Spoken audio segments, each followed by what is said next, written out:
সব জায়গায় দাদাগিরি। এটা হয়েছে মমতা পুলিশের সৌজন্যে, পুলিশের প্রশ্রয়ে। পুলিশ তার নিজের কাজ করে না, পুলিশের আচরণ গুন্ডাদের মতো, তাই এই জিনিস হচ্ছে। মুর্শিদাবাদেও একই জিনিস ঘটেছে, জমি দখলকে কেন্দ্র করে মুর্শিদাবাদেও মারধর করা হচ্ছে। আরে যারা কালীঘাটের জমি দখল করছে, তিনি যদি পুলিশ মন্ত্রী হন, তার লোকেরা তো তাই করবে। কালীঘাটের 38টা জমির প্লট দখল করেছে ব্যানার্জি পরিবার। হরিশ চ্যাটার্জি এবং হরিশ মুখার্জি স্ট্রিটে কোনো লোক নেই, মানে কাউকে রাখতে দেয়নি। বাংলা ভাগ নিয়ে মুর্শিদাবাদ সহ বিহারের একটা অংশকে নিয়ে বিভিন্ন রকম আলোচনা চলছে। সে আলোচনা চলছে, যাদের কাজ নেই তো খইবাজ।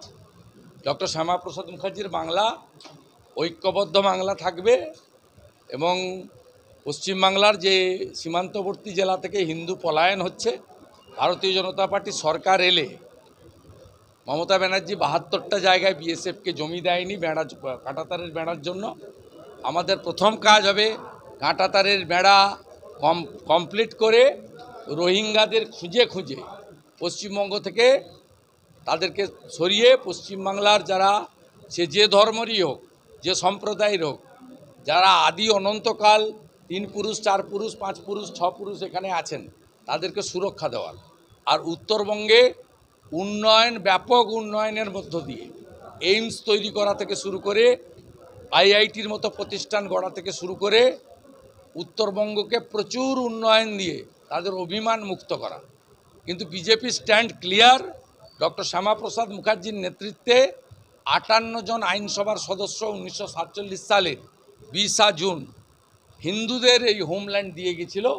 এই হোমল্যান্ডকে দ্বিখণ্ডিত, ত্রিখণ্ডিত, খণ্ডিত, এটা ভারতীয় জনতা পার্টির এজেন্ডা নয়।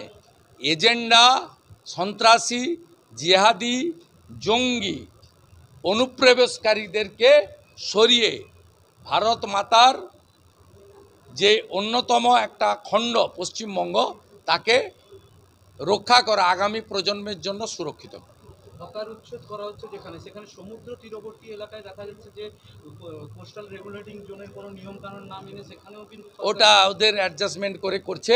মূলত হিন্দু যেখানে আছে সেখানে তুলছে, যেখানে ওরা ভোট পায়নি সেখানে তুলছে, এবং ফাঁকা করছে যাতে রোহিঙ্গাদেরকে বসানো যায়।